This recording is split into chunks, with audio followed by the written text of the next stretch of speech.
Coach, we'll get started with an opening statement when you're ready.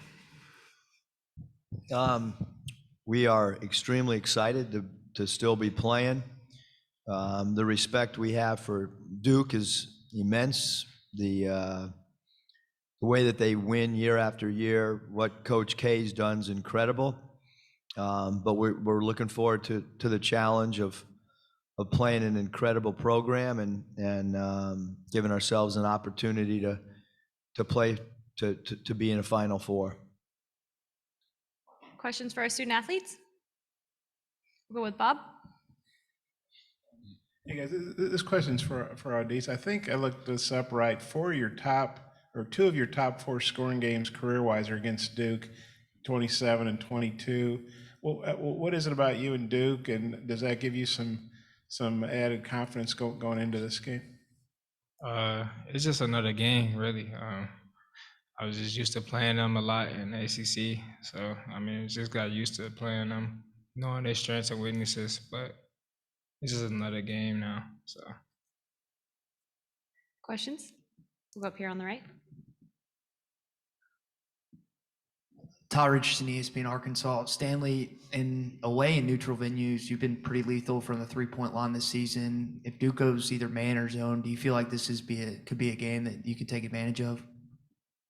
Yeah, I think it could be a good game. As far as, if they go zone to stop our rim attack, maybe we can get some sets to find some open threes, things like that. But I think it'll just be about getting out there and trying to see how they're guarding us and making adjustments from then.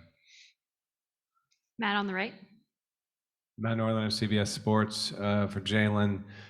Having gone up against Gonzaga's bigs yesterday, and now Duke has another pair of really, really good bigs, is there anything that you can take away from what you faced with Timmy and Chet, or is it a completely different ballgame altogether with the way that these guys play for Duke? It's going to be another hard rebound tonight for sure. Playing their whole lineup's pretty big, but we just got to play strong, and it's a whole different game for real. Their bigs are different bigs. They got a 7-foot center. They throw a lot of lobs to him, and they got Paulo. He's one of the best players in the country, and he can play from anywhere on the court. So it's a whole new game, and we got to be ready from the start. Question on the left. Christina Long from the Southwest Times Record. Stan, I'm just curious, in the film that you've watched on Duke already, what differences you see between them and the team you just beat, Gonzaga? I would say they got a lot more guys that like to dribble drive and can shoot. I think that they got 5 guys averaging double figures. So I think knowing our personnel is going to be big as far as, because they got different guys that like to do a lot of different things. So I think just really locking in our personnel is going to be huge. Ron on the right. Hi, Ron Krajcik from the San Francisco Chronicle. Jalen, for you were asked about Duke's bigs, and you mentioned Paulo in passing. Specifically, what kind of challenge does he present? Seems like kind of a unique player and certainly very poised for a freshman. Yeah, he has a lot of size. He's 6'10", he's 250, and he also can move really good. So it creates a lot of mismatch things, but we played against players the whole year, or we've gone into situations where we changed our defensive looks at people. So it's a different challenge, of course, but we have something that we're going to do, and we're going to be ready for them. Question on the left. Hey guys, Jacob Seuss with 5 News in Fayetteville. Jalen and Devo, anytime you go to an Elite Eight, it's special. But after last year when you guys were kind of locked up in the hotel, couldn't really do anything, how much more special is this experience doing it for the second time when you get to see the city, see your families, and kind of do things off the court? Yeah, it's way different. Like you said, last year we didn't really get to go through a real March Madness because it was in the bubble, but this year it's been way different. Like walking through the hotel and seeing all the fans yelling, it's just been crazy. It's what you grow up wanting to play in and play for. Like this is one of the things you look forward to, but it's been a crazy experience, and I'm happy I'm here. Yeah, like Jalen said, I think it's very nice being able to see our family and our fans support us, and I think last year took some of that away from us, but we didn't let it get to us. So I think this is helping us out even more. Hopefully we get past this round and advance. Dan in the middle. Dana O'Neill with The Athletic. Jalen, so much obviously is made about you taking charges, but I'm wondering, growing up with three much older brothers, how much of is that just being bodied around and bullied by them? Yeah, growing up playing with my brothers, they used to always just use or body me because they're so much older than me. Like we'd play horse and they could dunk it and I couldn't dunk it yet, so they would always make fun of me with things like that. But now, of course, I'm the one that can dunk and they're older and they can't dunk, so we'll play horse and I'll dunk it and get them letters. But yeah, just playing with my brothers, I'm pretty sure that's what got me liking to play physical. Question on the left. It's Scotty Bordelon with Whole Hog Sports. Jalen, I'm curious what happened last night a couple of times that led you to doubling over. I think I saw you one time, you said you were dizzy, I think. Did you kind of feel like a responsibility to kind of stay on the floor, even maybe when you didn't feel 100%? I wouldn't say I wasn't 100%. I don't feel the responsibility. I know everybody on our team's ready, but there's a lot of times where I just stay out on the court. Just the coaches do a really good job of trying to call timeouts. We get breathers during the commercials, but I don't feel the responsibility or anything like that. Yeah, he did that move and he kind of elbowed me on the side of the head, and I wasn't dizzy or nothing. It just kind of stung a little bit. Pat in the middle. For Jalen, Pat 40 from Sports Illustrated. A question about JD and just his mentality that allows him to be confident enough and determined enough to keep shooting 29 times when the ball's not going in very often. Yeah, JD's a confident player, and we're just as confident as he is in him. And JD does such a great job of creating. He creates just as much for everybody else as he does for himself. So when he's feeling confident in himself, when he's hitting shots, he's doing everything for us, and he does just as much on the defensive end. He's one of our best defensive players, and he's just great overall, but he has a lot of confidence in what he does. We see him work. He stayed after a shot for I don't know how long today after practice, and he just works on that. So we're going to have as much confidence as he does in him. Question from the back left. Alyssa Orange, NBC in Fayetteville. Hey guys, I'll ask this one to Stanley and Devo, but Coach K was up here talking about how the Final Four is the Mecca. There's nothing like it, and I'm sure you've watched it on TV. Describe what it would mean for you guys to get to New Orleans. Yeah, it would mean a lot, to me personally. It's been a long journey, to get to the NCAA tournament. So, making it with this team would be really special for me, for sure. Yeah, like Stan said, I think a few of our staff members also is from New Orleans, so I think it'll be very special, not only for us, for them as well. So I think it'll be fun. We'll go over to the right with a question. Hey, Brendan Marks from The Athletic. Question for Audis. You obviously were able to sort of make life miserable for Nebhard yesterday. You've got some familiarity with Duke's backcourt, with Jeremy Roach and with Wendell. Is that something that's potentially replicable? And just in terms of their backcourt, what do you make of those two guys? Jeremy and Wendell is very good players. They like to go downhill a lot. It's going to be a guard game, really. It's just keeping who could keep who out of the paint. And that's pretty much what we all got to do is just try to keep them paint touches, limited paint touches, and just go with the flow. Question on the right. For Jalen and Devontae, this is Billy Witz with the New York Times. Growing up in Arkansas, how much is the '94 championship game, part of, I guess, growing up?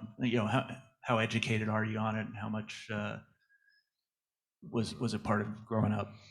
One thing I do know is that I think that was the last time we actually played Duke. So I think this is going to be really fun. It's special for a lot of older guys that used to play here. So I think it's going to be a lot of eyes on this game, and I think it's going to be really fun knowing that was the last time we played them.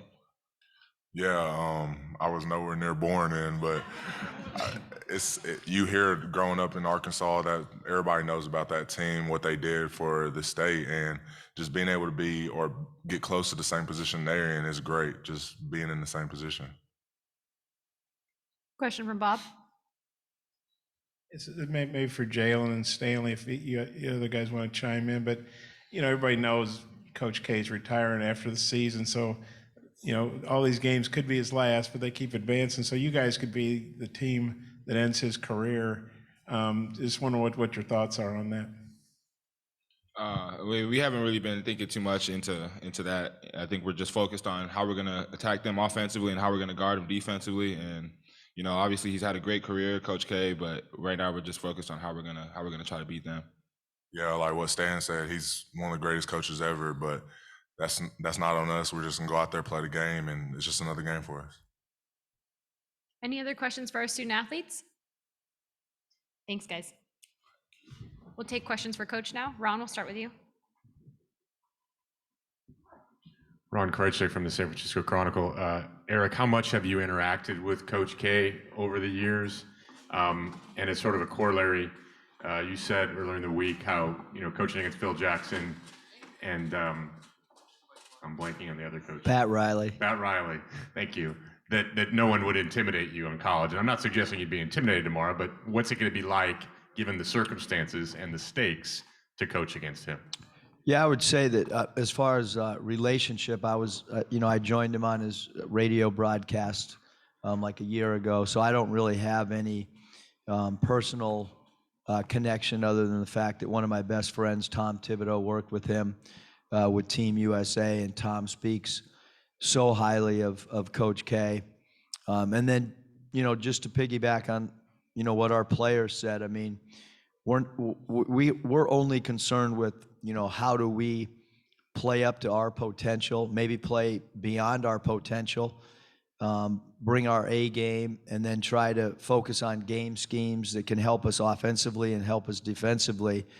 I don't think I've ever talked to a basketball team about, another coach, just because, our guys, we have a very limited amount of time, and we just have to focus on, who they might be guarding and what are their themes on both sides of the ball.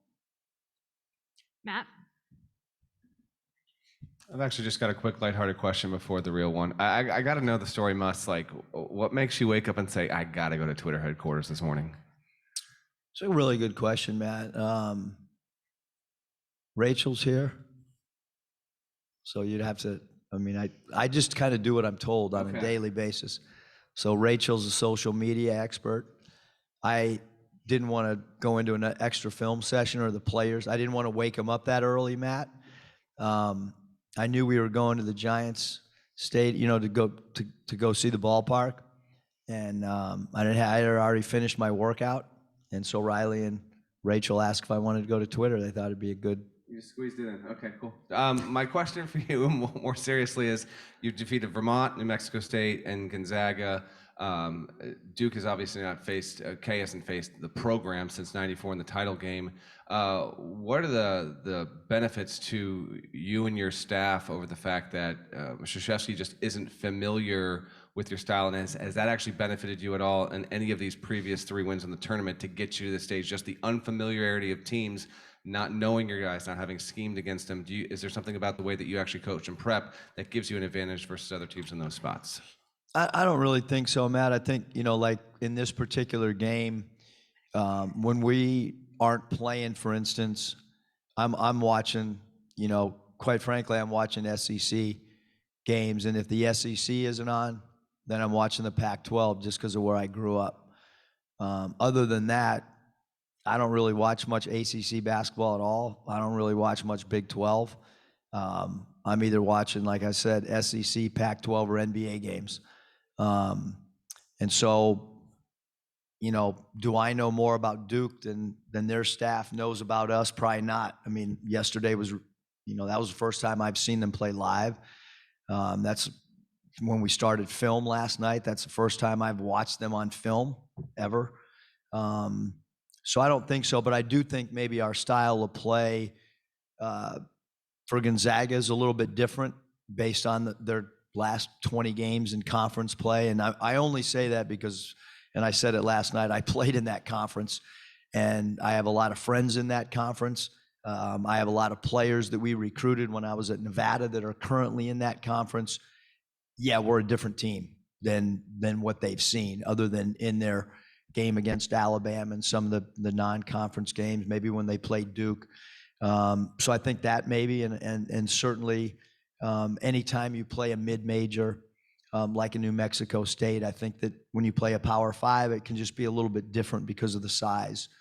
And then certainly with Vermont, in league play, they had not seen anything that could resemble, us or any team in our league, really. Question over to the left. Coach Steve Sullivan with KATV. Just talk about the challenge back-to-back games when you face Gonzaga with their size and weapons, and now Duke, different type of size and their weapons. I know you go through the SEC, but that turnaround in just a couple of days.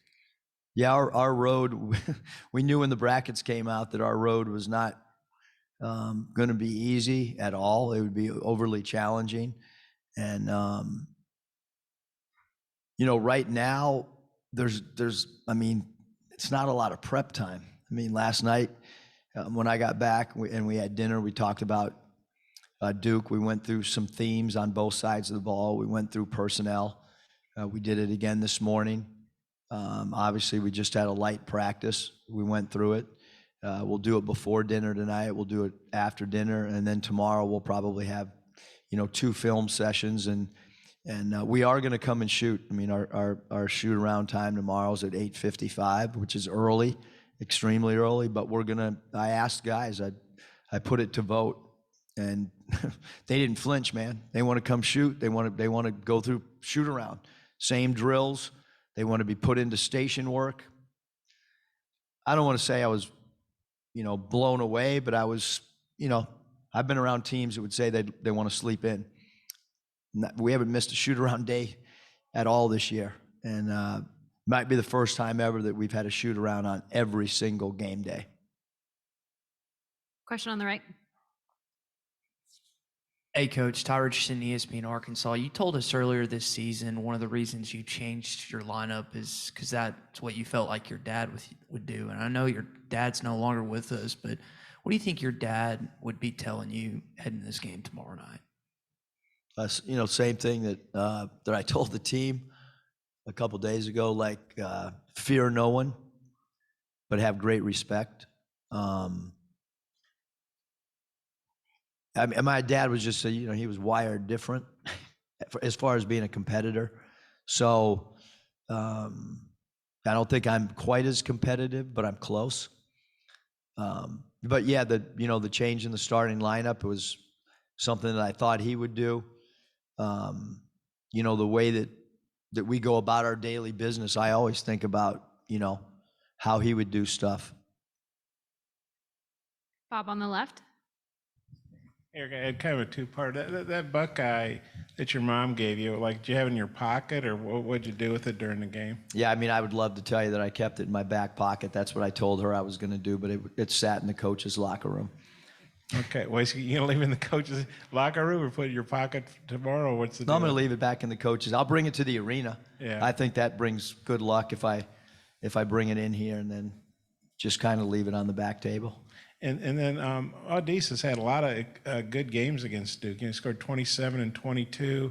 I'm sure you're aware of that. What do you think about that? And do you think that might give him a little extra boost of confidence? I don't think it'll hurt his confidence, but if you like baseball, a baseball hitter can get hot against a certain pitcher, and then you can play him 3 weeks later, and the guy has 4 strikeouts. So or the opposite, you could struggle against somebody and then have a big game. So I'm not a big believer in things carrying over, because I think each game's got its own identity, its own theme. But if you've had 2 really good games or 2 career nights, it certainly cannot hurt your confidence. It can only help your confidence as an individual player. We'll go to the middle with a question. Hey, Coach. Sasha Ritchie with the Chronicle.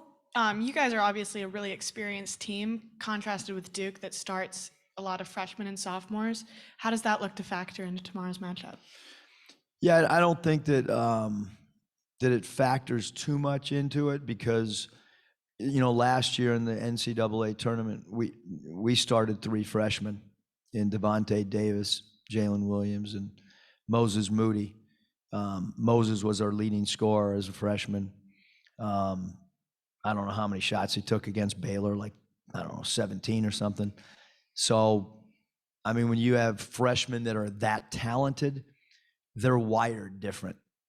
So I don't look at any of their freshmen in their top 6 rotation, or sophomores. I don't look at them as being inexperienced. I mean, they played a whole season, and that's why I think you can see freshmen in NCAA tournaments play really well, because they've been challenged every night in their conference, which is one of the best basketball conferences in the country. So, and then when you got a guy that's going to be a lottery pick, I mean, his mentality is just it's probably better than most fifth-year seniors, to be honest.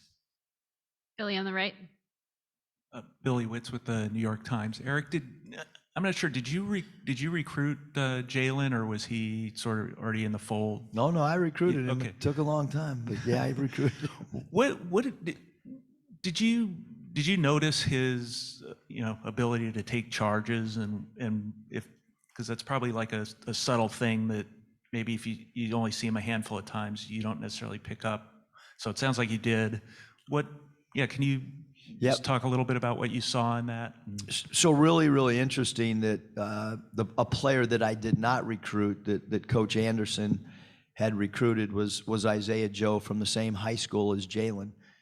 Isaiah Joe was the best take-a-charge player I'd ever been around.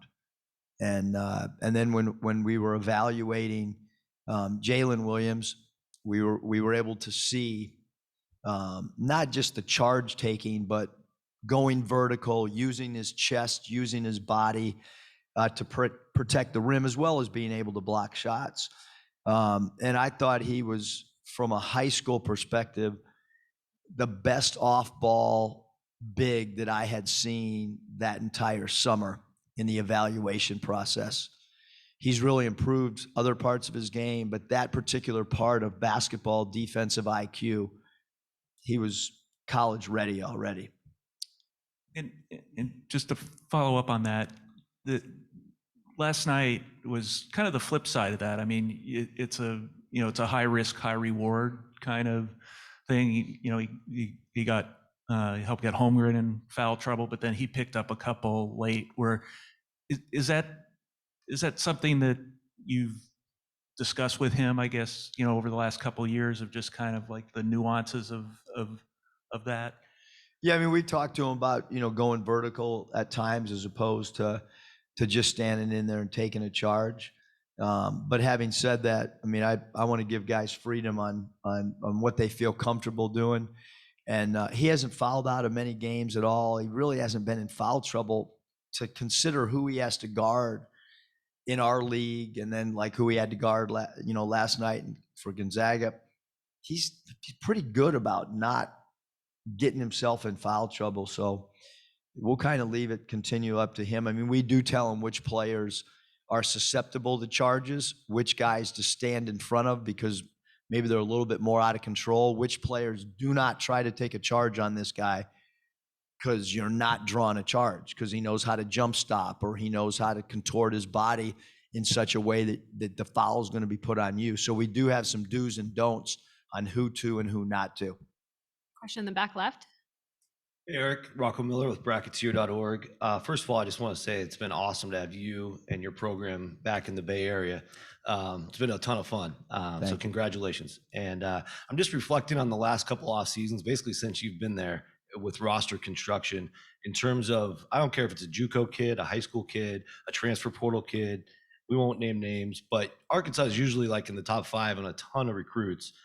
You've been beyond aggressive. And now look at you, 2 straight Elite Eights. Does that philosophy start to change now because you're so established with 2 straight Elite Eights, or are you going to stay just as aggressive? No, we'll always be aggressive. I mean, from the very first meeting that I had with our staff, I mean, we equate, we use the terminology, just basically what I learned from the NBA. We'll talk about a player being, hey, this guy's got the potential to be a lottery pick. This player's like a late first round pick. This is like a late second round pick. This player's talent level is like a free agent that you pick up later down the road, or this guy's a summer league type candidate. So we have all these different phrases that we use. We are overly aggressive making phone calls in the transfer market. Quite frankly, we don't want everybody to know who we're recruiting. So we evaluate. The guys that we really want, I'm calling. And sometimes we're throwing stuff out there just so somebody else, a competitor, gets excited about recruiting a guy that we think can't play for us, to be honest.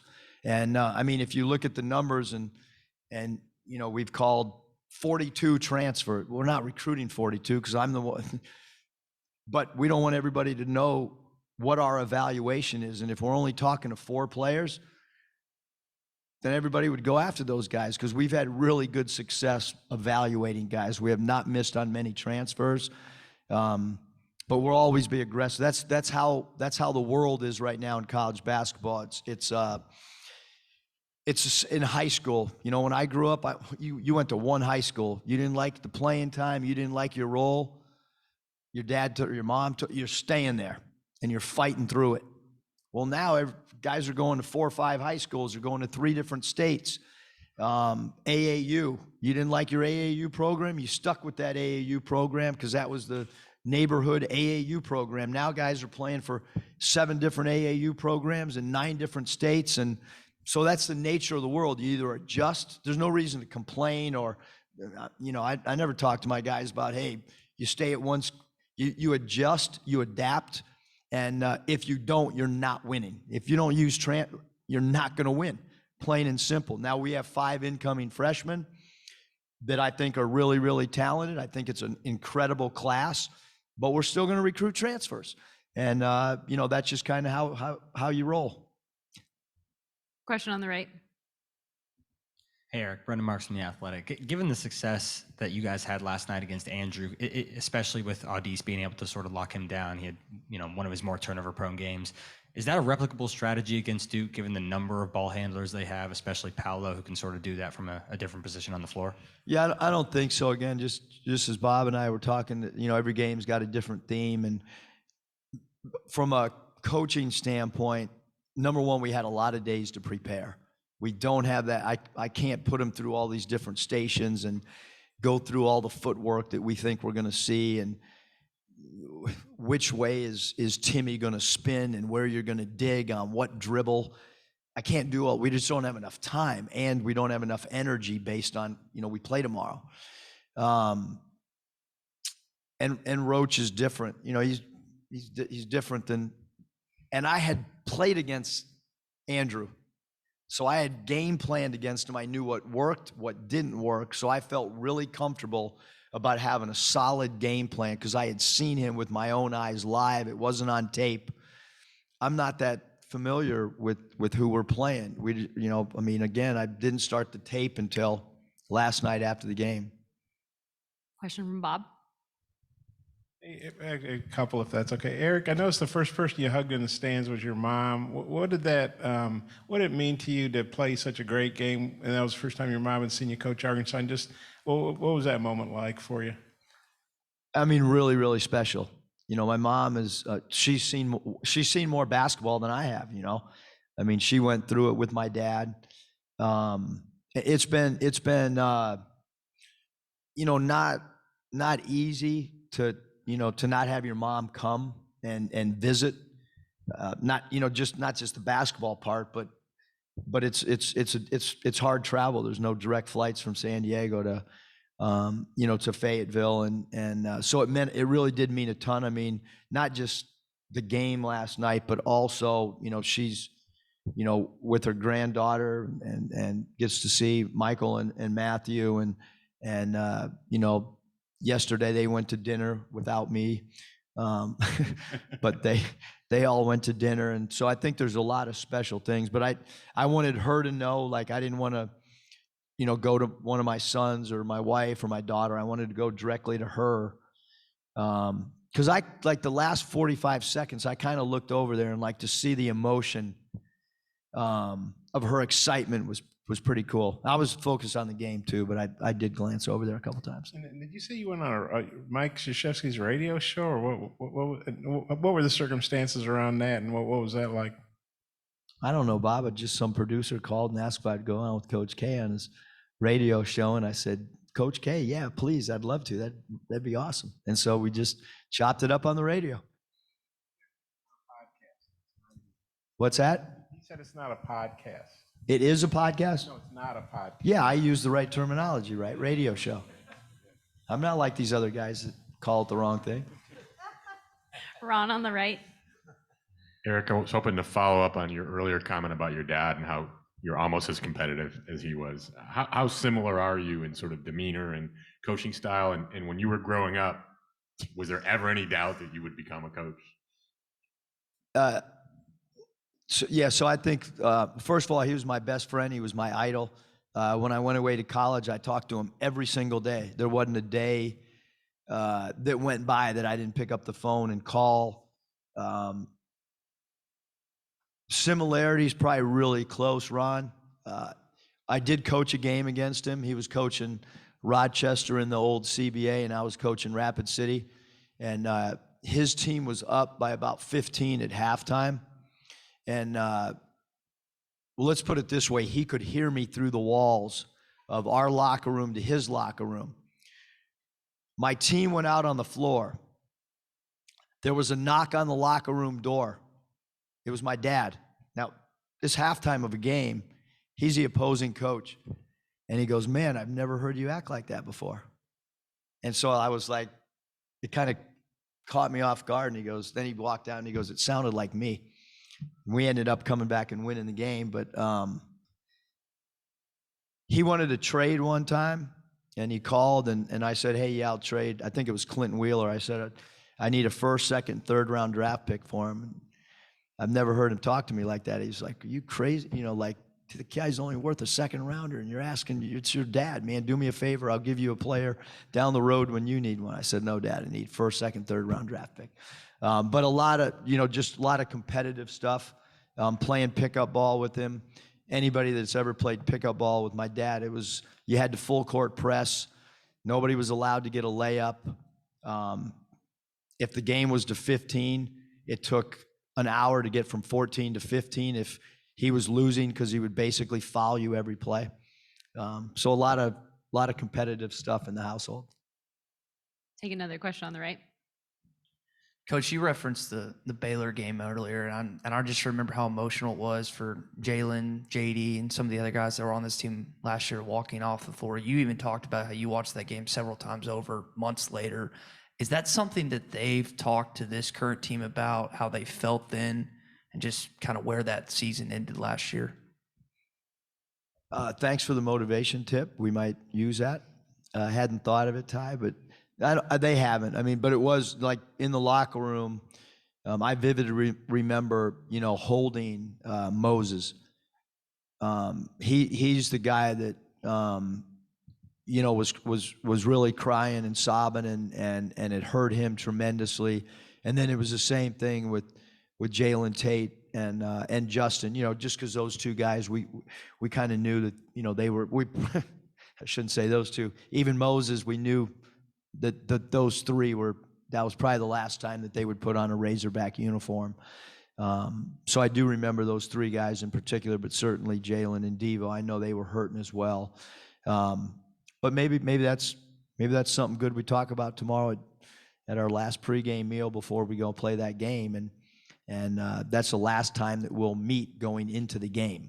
So that might be a good thing for those guys to get up and give them the floor for a minute. Any other questions for Coach Musselman? Bob? Eric, I guess kind of following up on that. I mean, what are your emotions like being on the verge of going to the Final Four again? Because it's like, Mike Krzyzewski said, it's the Mecca. It's what are your feelings?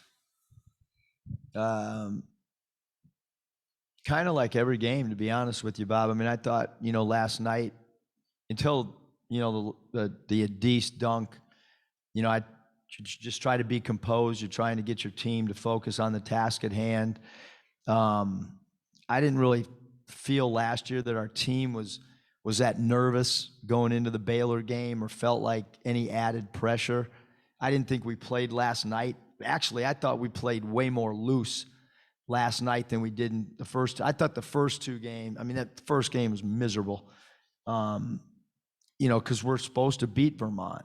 I didn't have that feeling in the locker room at all. I thought like all of us felt really comfortable from a competitive nature, and I hope that we had the same kind of loose feeling, tomorrow. Because I don't think you can look beyond, what if. I mean, what if you could look the other? What if we lose, and then we're done for the year? I don't think you can. I think you just got to focus on the team you're playing, strengths, weaknesses. That's all. That's all we really needed to think about right now. Anything else? Thanks, Coach. Thanks.